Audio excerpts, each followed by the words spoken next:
दोस्तों, आपके साथ कभी ना कभी ऐसा तो जरूर हुआ होगा कि महीने के एंड तक आपकी सैलरी पूरी खर्च हो गई हो और आपके पास एक रुपए भी ना बचे।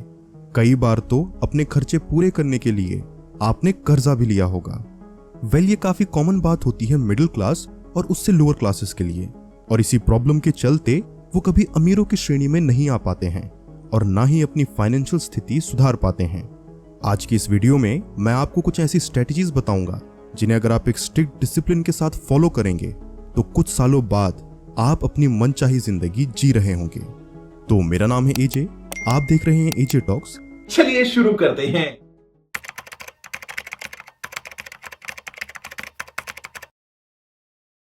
दोस्तों, स्ट्रेटजी समझने से पहले आपको यह समझना होगा कि भले ही आपकी सैलरी 20,000 या उससे कम है, मगर प्रॉपर फाइनेंशियल प्लानिंग के साथ आप अपनी मनचाही जिंदगी तक पहुंच सकते हो। और इस बात का उल्टा भी सच है, यानी कि भले ही आपकी इनकम कितनी भी ज्यादा क्यों ना हो, अगर फाइनेंशियल नॉलेज नहीं है तो ज्यादा इनकम होने के बावजूद भी आप बाद में पछताओगे। तो अब आप समझ गए होंगे कि आप सोसाइटी के किसी भी वर्ग से क्यों ना हो, ये वीडियो आप सभी के लिए है। तो आइए अब जरा कुछ स्ट्रेटेजीज पे गौर करते हैं। तो सबसे पहली स्ट्रेटेजी है 50-30-20 रूल। आप में से कई सारे लोगों ने इस रूल के बारे में कभी ना कभी तो जरूर सुना होगा। ये रूल फाइनेंशियल एडवाइजर्स का फेवरेट रूल है, जो कि कहता है कि आपको अपनी इनकम के 3 हिस्से करने चाहिए, जो कि होंगे नीड्स, वांट्स और सेविंग्स एंड इन्वेस्टमेंट्स। जो नीड्स वाला सेक्शन है उसमें आपको अपनी इनकम का 50% अलॉट करना है और मेक श्योर करना है कि आपकी नीड्स के एक्सपेंसेस आपकी इनकम के 50% से ऊपर ना जाएं। हो सकता है शुरुआत में आपको डिफिकल्टी महसूस हो, मगर टाइम के साथ साथ आप इसके हैबिचुअल हो जाओगे। और दूसरा फैक्टर ये भी है कि टाइम के साथ साथ आपकी इनकम बढ़ेगी, जिसमें ये 50% का शेयर वांट्स के लिए पर्याप्त होने लगेगा। इसमें आपके वो सभी खर्चे आएंगे जिनके बिना आपका घर नहीं चल सकता, जैसे आपका रेंट, आपके वाटर एंड इलेक्ट्रिसिटी बिल, आपकी राशन का खर्चा एटसेट्रा। अब इसके बाद जो दूसरी कैटेगरी है वो है वांट्स की, या कहें आपकी डिजायर्स की। इसमें आप अपनी इनकम का 30% से ज्यादा खर्च नहीं करोगे। मैं जानता हूं कि हर किसी की कोई ना कोई डिजायर जरूर होती है, जैसे बड़ी गाड़ी लेना, महंगा फोन रखना, अच्छे कपड़े पहनना इत्यादि। मैं आपको ये सब खरीदने से मना नहीं कर रहा हूं, बल्कि मैं आपको कह रहा हूं कि आप ये सब जरूर खरीदिए, मगर इमोशन को ऊपर रख के नहीं, बल्कि अपनी स्मार्टनेस और रैशनैलिटी के साथ। आपको ये डिसाइड करना होगा कि कब आप अपनी कौन सी डिजायर पूरी कर सकते हो। इसी कैटेगरी में आपका सबसे ज्यादा खर्चा होता है, और अगर आपने अपनी डिजायर्स को कंट्रोल कर दिया तो आप बहुत ज्यादा पैसे बचा पाओगे। तीसरी और आखिरी कैटेगरी जो आती है वो है सेविंग्स एंड इन्वेस्टमेंट्स की। इसमें आप बिल्कुल भी कॉम्प्रोमाइज ना करें, क्योंकि यही कैटेगरी आपको लॉन्ग टर्म प्रॉफिट देगी। यहाँ आपको अपनी इनकम का बचा हुआ 20% खर्च करना है। अब इन पैसों को आप चाहे एफडी में डालो, आरडी बनाओ, पीएफ भरो, स्टॉक में इन्वेस्ट करो, फर्क नहीं पड़ता। बस आपको ये पैसा ऐसी जगह इन्वेस्ट करना है जहां से आपको रिटर्न जरूर मिले। अब ये सब तो बुकिश बातें हो गई, लेकिन अब मैं आपको एक प्रो टिप बताता हूं।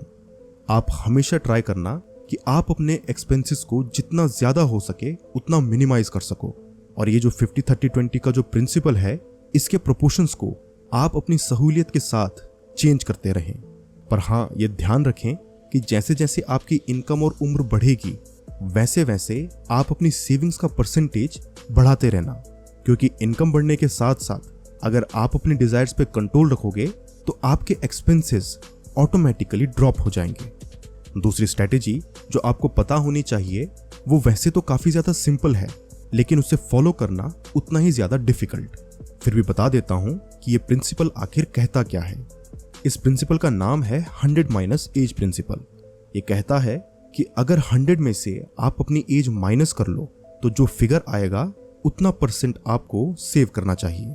फॉर एग्जाम्पल, अगर आपकी एज 25 साल है तो आपको 100 - 25 यानी कि अपनी इनकम का 75% सेव करना चाहिए।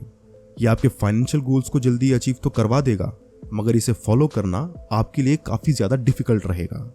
एक और प्रिंसिपल है जिसे आप फॉलो कर सकते हैं। इस प्रिंसिपल का नाम है 10% रूल, यानी कि कुछ भी हो जाए आपको हमेशा हर सिचुएशन में अपनी इनकम का 10% सेव करना ही है, और बाकी 90% से आप अपने नीड्स और वांट्स को पूरा करोगे। अब इस पे मेरा एक पर्सनल टेक ये रहेगा कि अगर आपकी इनकम 20,000 या उससे कम है तो आपको 10% रूल के साथ जाना चाहिए और कोशिश करनी चाहिए कि आप किसी भी हाल में इससे ना भटको। बाद में जब आपकी इनकम 30,000 या उससे ऊपर चली जाए तो आपको 50-30-20 रूल को फॉलो करना है और अगेन फुल डिसिप्लिन के साथ। फिर अगर आपकी इनकम 1 लाख क्रॉस करती है तो आपको 100 माइनस एज वाले रूल को ट्राई करना चाहिए और अगर आपको ये डिफिकल्ट लगे तो आप इसे स्किप करके 50-30-20 रूल पे ही टिके रह सकते हैं। बस जैसा मैंने आपको समझाया कि आप इसके प्रोपोर्शंस को चेंज कर दीजिएगा और अपनी सेविंग्स के प्रोपोर्शन को 20 से ऊपर बढ़ा दीजिएगा। अब अगर आप इन स्ट्रेटेजीज, रूल्स या प्रिंसिपल को स्ट्रिक्ट डिसिप्लिन के साथ फॉलो करोगे तो मेरा दावा है कि आप अपने कलीग्स के मुकाबले जल्दी रिटायर हो पाओगे और बाकी जिंदगी आसानी से गुजार सकोगे। अब ये तो पर्सनल फाइनेंस की कुछ टिप्स थी, लेकिन अगर आपको जानना है कि आखिर भारत की करेंसी का रेट दिन प्रतिदिन कैसे घटता जा रहा है तो आप इस वीडियो पे क्लिक कर सकते हैं। आशा करता हूं कि आपको ये वीडियो समझ आ गई होगी। मैं मिलता हूं आपसे नेक्स्ट वीडियो में फिर किसी इंटरेस्टिंग टॉपिक के साथ। ये वीडियो पूरा देखने के लिए धन्यवाद।